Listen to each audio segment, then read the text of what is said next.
Mon ex-mari m'a abandonnée parce que notre fils est né avec un handicap. 18 ans plus tard, il m'a vue à l'accueil de l'hôpital et s'est moqué de moi. Où est ton fils défectueux? Il est encore en vie? Puis le directeur de l'hôpital est apparu et a dit, il est sur le point de s'évanouir. Abonne-toi à la chaîne, like la vidéo. Chaque jour, une nouvelle histoire rien que pour toi. Bonne histoire. C'était un matin ordinaire de printemps à Lyon, dans l'escalier étroit d'un immeuble de bureaux du quartier de la Pardieu. J'avais 24 ans, je travaillais comme assistante administrative dans un petit cabinet comptable, un dossier usé sous le bras, tailleur simple gris chiné et escarpins plats usés par les allers-retours en métro. Lui montait les marches, téléphone collé à l'oreille, voix forte, costume bleu marine impeccablement coupé, effluve subtil de parfums boisés chic. On s'est heurté presque au milieu. Pardon, a-t-il dit en raccrochant, sourire flash éclairant son visage rasé de près. J'ai marmonné, pas de souci, et j'ai continué, mais en sortant, je repensais à cet inconnu si assuré, si loin des gars du quartier ouvrier où j'avais grandi, avec ses baguettes fraîches du matin et ses matchs de foot au bistrot du coin. Ce même jour, il s'est présenté à l'accueil de l'agence. Il venait de louer un bureau à l'étage pour sa start-up tech, en tant que directeur commercial. J'arrive de Paris, je vais disrupter toute la région Auvergne-Rhône-Alpes avec des deals innovants, a-t-il lancé, charismatique, en tendant sa carte. Je l'ai écouté poliment, notant ses RDV dans mon agenda, sans me laisser impressionner par son bagou parisien. Les semaines suivantes, il trouvait 1000 prétextes pour passer, un renseignement sur le courrier, des photocopies, un conseil pour un bon bistrot lyonnais. Les échanges brefs sont devenus des plaisanteries sur le boulot, des confidences sur le stress des pitchs, des débats sur l'OL ou l'Asvel. Un jour, il est arrivé avec 2 cafés serrés de la machine. Une femme qui gère tout un open space toute seule mérite bien un expresso, a-t-il dit en riant. J'ai rougi sous mon chemisier blanc amidonné, pas habitué à ces attentions gratuites. Mon père était parti tôt, maman chaînait les horaires en usine chimique à Féizin, j'avais appris que rien n'était gratuit. Pourtant, j'ai pris le café. Quand il m'a invité à dîner, j'ai hésité toujours entre métro ligne B et appart HLM puis j'ai dit oui. On est allé dans une bouchon typique rue Mercière, quenelle molle, tablier de sapeur fumant, vin Côte-du-Rhône corsé. Il parlait voyage à train rapide, ambition de lancer sa propre boîte, rêve de vie grande. Il m'a questionné sur ma famille, écouté mes anecdotes simples d'enfance à Vaux-en-Velin, admiré ma débrouillardise. En quelques mois, on était ensemble officiellement. Lui, charismatique, drôle, maître des restos sympas et cadeaux pensés écharpe soyeuse, parfum discret. Il disait que j'étais unique, avec des yeux qui méritaient Paris. Moi, jamais sorti du Rhône, je me sentais aspirer dans un tourbillon nouveau. 6 mois plus tard, lors d'un déjeuner dominical chez maman saucisson brioché, salade lyonnaise, il a demandé ma main. Bouquet de fleurs des Halles de la Croix-Rousse, bague discrète en or blanc, discours sur une famille solide. Maman a pleuré de joie, les yeux humides sur son tablier fleuri. Le mariage fut modeste mais animé, à l'église Saint-Polycarpe, robe blanche simple, traiteur local avec andouillette, accordéon tzigane. Sur les photos, mon sourire rayonnait d'espoir pur. Au début du mariage, il m'a suggéré d'arrêter le boulot. Ma femme ne prend pas le métro bondé à 8 heures, insistait-il. J'assure financièrement, reste à la maison, gère tout tranquillement. Si tu bosses, on dirait que j'échoue en tant que mari. Habitué à la galère quotidienne, l'idée m'a paru bizarre, mais j'ai cédé. D'abord, j'adorais cuisiner des tartes aux pralines, ranger notre appartement haussmannien rénové, l'attendre avec un apéro. Je voyais ça comme de l'attention, pas encore comme un contrôle subtil. 2 ans plus tard, le test de grossesse positif. Achevé dans la salle de bain carrelée, 2 barres roses m'ont fait trembler les jambes gainées de collants fins. Cœur en furie, je l'ai montré à son retour de RDV. Il m'a soulevé en riant, un futur crack, les meilleures écoles internationales, cours d'anglais dès le berceau. Il gérait tout, menu bio, pesée hebdo, échographie privée. Assurance mutuelle haut de gamme, pédiatre renommé, projection d'avenir brillant. Je me sentais parfois étouffée, mais je lisais ça comme de la prévoyance paternelle. À l'avant-dernière écho, le médecin a scruté l'écran plus longtemps, appeler une collègue, murmurer des termes techniques. Mon sang s'est glacé sous la blouse jetable. Docteur, un problème ? Il a expliqué posément, risque de trisomie 21, pas certain, mais des marqueurs. Beaucoup d'enfants mènent une vie épanouie avec thérapie et soutien. Les mots « trisomie » et « limitation » tournaient en boucle. J'ai cherché du réconfort dans ses yeux. J'y ai trouvé du froid, zéro tendresse. Non, a-t-il lâché en se levant. Refaites l'examen, ça n'arrive pas chez nous. Le doc a répété, pas de certitude absolue. Il a claqué la porte. Seul avec le gel froid sur le ventre, main sur le bébé qui gigotait, j'ai eu peur de lui pour la première fois. Les jours d'après, un silence pesant a envahi notre appart, comme la brume du Rhône en hiver qui étouffe les lumières des ponts. Thomas rentrait tard, relant de clopes et pastis du bistrot d'affaires, esquivant tout discours sur le bébé. Quand j'abordais des aménagements possibles, orthophonie précoce, crèches adaptées, il coupait net. Je n'élèverai pas un gamin comme ça, a-t-il lâché un soir, yeux rivés sur l'écran noir de la télé. S'il n'est handicapé, débrouille-toi seul. Mon cœur s'est serré sous mon pull en laine fine, tricoté main par maman, tandis que je caressais mon ventre rond en jogging confortable. L'accouchement a eu lieu un matin frisquet de février, à la maternité du CHU de Lyon. Thomas était là, distant, bras croisés sur sa chemise froissée. Quand le cri du bébé a rempli la salle, une vague d'amour pur m'a submergée. Le médecin a annoncé, c'est un garçon. En voyant son visage, très doux et caractéristique de la trisomie, mon premier réflexe a été pur, il est à moi. Je l'ai nommé Léo, serré contre ma poitrine en nuisette d'hôpital légère, embrassé son front tiède, promis d'être toujours là. J'ai levé les yeux vers Thomas. Il a reculé, horrifié. Je t'avais prévenu, a-t-il murmuré. Je ne toucherai pas à ça. Je l'ai supplié de s'approcher, de le sentir. Il m'a tourné le dos. L'après-midi, il quittait l'hôpital sans un regard. Il est revenu le lendemain juste pour annoncer qu'il déménageait à Paris, qu'il mandatait un avocat. Pas un mot sur les pensions, les suivis médicaux, ni un coup d'œil à Léo en nurserie. Sorti avec mon bébé dans les bras, un cocktail de terreur et de résolution m'habitait. Maman était décédée juste avant le mariage d'un AVC discret. Les rares cousins vivaient en Bretagne. La famille de Thomas a coupé les ponts dès l'annonce du handicap, comme si on était maudit. Revenu dans l'appart soudain trop vaste, aux murs jaunis par l'humidité lyonnaise, les premiers mois ont été un calvaire. Léo réclamait visite régulière, examen, kiné hebdo.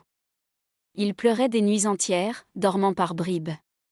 Sans manuel, je décryptais des rapports médicaux cryptiques, jonglant biberon tiède et couches en coton économique. Le compte joint s'est vidé en jours, factures, premiers frais. J'ai bradé la télé plasma, ma bague de fiançailles, des meubles suédois.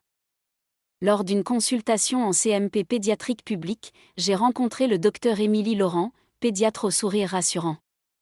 Elle a examiné Léo avec douceur, expliquant la trisomie, les défis moteurs et cognitifs, mais aussi les potentiels.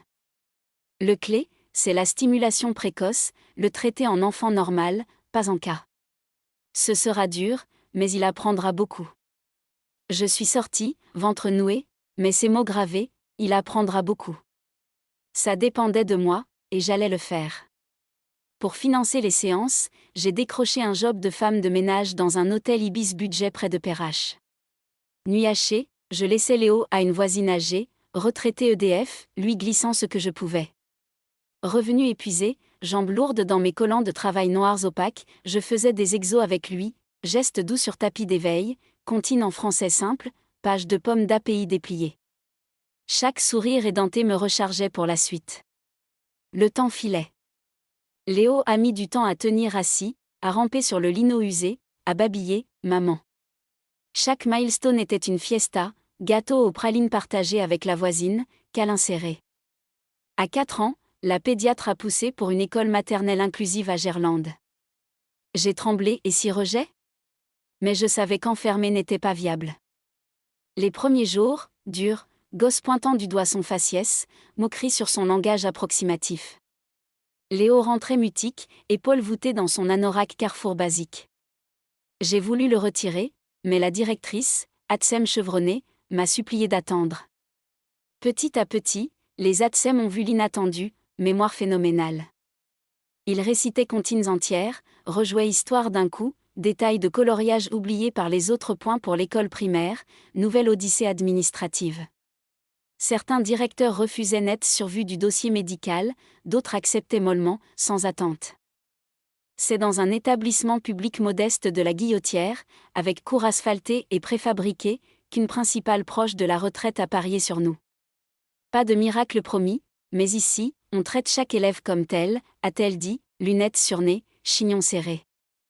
Léo a croisé des instits variés, certains bouillonnant de bonne volonté, d'autres bardés de préjugés, regard fuyant sur son sourire mongoloïde. En CE1, un maître de maths a convoqué pour meeting. Il ne suit pas le rythme, une école spécialisée serait mieux. J'ai demandé un test basique d'abord. Agacé, il a accepté. Léo a cartonné, addition complexe, problèmes avancés, tout juste. Dès lors, peut en douter. À l'adolescence, sa passion pour les sciences explose. Livre bio emprunté à la médiathèque Pardieu, doc Arte sur le cerveau, questions pointues en consult. L'idée de médecine germe, se cristallise. Quand il me l'avoue, un mix peur-orgueil me submerge. Ce sera rude, les gens douteront. Il doute toujours, on avance quand même, rétorque-t-il, yeux pétillants sous sa casquette des supporters de l'OL. Sans le sou pour prépa payante, Léo bosse sur polycopier d'occasion, MOCS gratuit, aide sporadique de profs sympas. Moi, je trime en extra-ménagère, salle de bain rutilante à Villeurbanne, vitres sans traces, d'eau réclamant trêve dans mon tablier Vichy bleu. Soirée, café filtre pour lui, je l'écoute décortiquer neuronal, admirative même si Alf compris. Le jour des résultats Parcoursup, mémorable, sur l'ordi public de la biblio municipale, on cherche son nom. Léo Dubois-Laurent, médecine, admis. Je plaque main sur bouche, larmes silencieuses, câlin fraternel à mon grand gaillard en sweat gris loose. À la fac de Lyon 1, défi mute. Camarades de familles aisées, voyage Erasmus, tuto privé. Certains tiquent sur son élocution heurtée, faciès distinctif. Blague sous cap, regard supérieur en amphi. Lui répond par grain, note top, stage brillant. En pédiatrie au CHU, il kiffe soigner les mioches, causer aux mamans paniquées il capte leur frayeur viscéralement. Les seniors notent sa patience inébranlable, sa poigne douce en blouse blanche cintrée soulignant sa stature affirmée.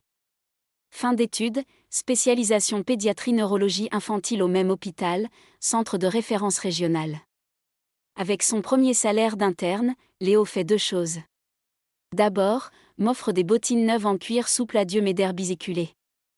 Ensuite, m'incite à lever le pied sur les ménages. Je t'aide plus maintenant. J'hésite, corps las en leggings de sport post-service, mais cède graduellement. Les années défilent. Léo devient pilier en neuropédiatrique, cas complexe, consulte pour diagnostic tordu. Moi, la cinquantaine, je flâne enfin au hall sans calculer chaque euro, panier en osier rempli de fromages locaux. C'était un après-midi banal d'automne, feuilles mortes craquant sous les pas dans les allées de l'hôpital Édouard Herriot. J'y allais pour signer des papiers d'assurance pour Léo. Installé en salle d'attente, magazine People froissé en main, jupe crayon marine et cardigan beige loose. Soudain, crie à la porte vitrée, un homme surgit, portant une ado livide, regard vitreux, suppliant l'aide. Infirmières en tenue bleu ciel moulant leurs formes actives à court, barrel, disparues dans le couloir carrelé. Je reprenais ma lecture quand l'homme pivote. Cheveux jadis châtains, blancs comme neige saupoudrés sur les quais de Saône, corps émacié, rides creusant un masque usé. Reconnaissance fulgurante, Thomas. Ses yeux balaient la pièce, s'accrochent aux miens. Seconde suspendue, souvenir rance remontant comme bulle de Beaujolais éventée. Il approche, incroyable, c'est toi. Tu bosses ici? Je respire profond, posture droite malgré les doutes anciens. J'attends mon fils. Il ricane bref, le souci, l'anomalie, encore en vie, ou la nature a corrigé. Des têtes se tournent, gêne palpable sous les néons froids. Blessure rouvre, mais je tiens ferme, gloss discret sur lèvres pincées. Plus vivant que tu ne l'imagines. La porte s'ouvre. Léo émerge, blouse blanche impeccable cintrée à la taille, badge pectoral, air focus, marchant vif avec 2 internes en tuniques ajustées. Il me voit, sourit large, câlin bref. Désolé maman, urgence convulsivante chez une ado. Puis avise l'homme. Thomas blêmi, murmure, c'est moi, ton père. Silence s'étire comme chewing-gum collé. Léo me glance, puis calme, c'est l'homme qui nous a lâchés à ma naissance. Père ? Jamais eu, juste une mère héroïque. Thomas tante approche, Léo recule. La fille arrivée là, c'est la tienne ? Confirmation. Ton pro, venez, j'ai besoin de son anamnèse complète. Le reste attendra. Il file. Je reste assise, cœur cognant, mes paix inédites infusent, comme après une saucisse chaude au marché. Les jours suivants, Léo plonge dans le cas. Découvre en vieux examen une malformation cérébrale insoupçonnée. Chirurgie visible. Explique à Thomas larmes aux yeux procédure, risque, 80% succès. L'ex écoute, sanglote, pourquoi m'aides-tu après t'avoir jeté ? Elle ta fille n'a pas à payer. Et je refuse que ton erreur se répète. OP réussi, ado récupère vite, pronos encourageants. Thomas guette visite pour regret, je regrette chaque jour, pardon. Léo distance, focus clinique, rien perso. À la sortie, merci en cascade, tentative étreinte, baratin sur restart. Léo serre main froide, ma part est faite. Point final. Après, Thomas vend un bien hérité, contacte l'hosto pour fonds recherche épilepsie infantile au nom de Léo. Le doc cogite, en parle avec moi autour d'un thé à la menthe, accepte mes cadres, pas de lien créé. Petite cérémonie, salle blanche aseptisée, pupitre micro-sillonné. Thomas en retrait, observant chaque geste de son fils. Léo parle importance recherche, gosse seconde chance. Remercie équipe, hosto, patiente inspirante. Jamais le donateur nommé. Temps après, la fille rappelle, père cancer stade 4, en hosto public. Veut voir Léo. Le médecin hésite, y va pour lui-même. Chambre spartiate, Thomas frêle, jaunâtre, tuyau serpentant. Voyant Léo, il chiale, déverse peur, remords, nuit blanche hantée par l'abandon. Imploration pardon. Léo écoute stoïque, respire ample, pas pour ta paix. Pour clore. T'as choisi de fuir il y a 18 ans. Maman a souffert, bossé sans relâche, mais m'a élevé. Tout ce que je suis, c'est elle. Pas de pardon qui change le passé. Mais tu ne pèses plus. Ni haine, ni rien. Ça suffit. 3 jours plus, il décède. Léo skip funérailles, envoie fleurs à la sœur, offre aide médicale si besoin. Et la vie reprend son cours, fluide comme la Saône sous les arches du pont Bonaparte. Léo grimpe en réputation à l'hosto, conférencier sur neuropédiatrique, mentor pour internes. Il rencontre la docteure Camille Roux, cardiologue, sérieuse au labo, esprit vif en pause café, le traite sans filtre, rire naturel sur sa blouse cintrée soulignant sa silhouette athlétique, escarpin discret claquant en couloir. Leur histoire mûrit slow, dîner bistrot à la confluence salade de lentilles, vin primeur, balade douce le long du Rhône, vent frais effleurant leurs écharpes entrelacées. Moi, j'observe discrète joie dans ses yeux, cette légèreté absente depuis l'enfance. Lorsqu'ils annoncent fiançailles, Léo me le dit en premier, cuisine encore en désordre, évier vaisselle, odeur tarte praline persistante. Maman, c'est mon tour. Je veux bâtir une famille, à ma sauce. Sourire franc, main sur mon épaule en pull confortable. Jour du mariage, petite église Notre-Dame de Fourvière bondée, guirlande simple, orgue doux. Pas de père pour l'autel, mais moi en robe bleu marine fluide cintrée à la taille, main tremblante sur mon châle cachemire. Léo m'offre le bras. On avance navette sous regards émus, ses doigts forts serrant les miens. À la réception, salle des fêtes avec vue Rhône scintillant, l'époux prend micro une fois, remercie Camille, pote, puis fixe-moi. Tout ce que je suis, je le dois à la femme qui n'a jamais exigé la perfection. Pour elle, mon existence suffisait. Quand on me traitait d'erreur, elle m'appelait fils. Quand on fuyait, elle tenait. Si je soigne des gosses aujourd'hui, c'est qu'un jour, quelqu'un a cru en moi. Larmes coulent, je ne recule pas. Pour la première fois, la douleur se mue en roc solide, bon. Années plus tard, cheveux blancs, pas traînant sur pavé lyonnais, je repense ce matin de sortie maternité, Léo en bras, zéro certitude, juste amour brut. Et cet après-midi où Thomas déboule désespéré avec une autre enfant qu'il chérit enfin. Contraste poignant, mon chemin d'abandon vers table garnie fils accompli, Brucaline m'appelant maman Sophie, rire salonnard, fumée pot-au-feu mijotant. Pas vengeance, juste justice cosmique. Lui, obsédé perfection, finit isolé. Le défectueux sauve vie, moi, au milieu, repose enfin, maison paisible, praline du dimanche, assurance d'avoir choisi juste en serrant mon fils, jamais lâché. Si t'es allé au bout de cette histoire, abonne-toi à la chaîne, commente ta ville. Fais une marathon des autres histoires. Chaque jour, une nouvelle pour toi. Merci, à la prochaine.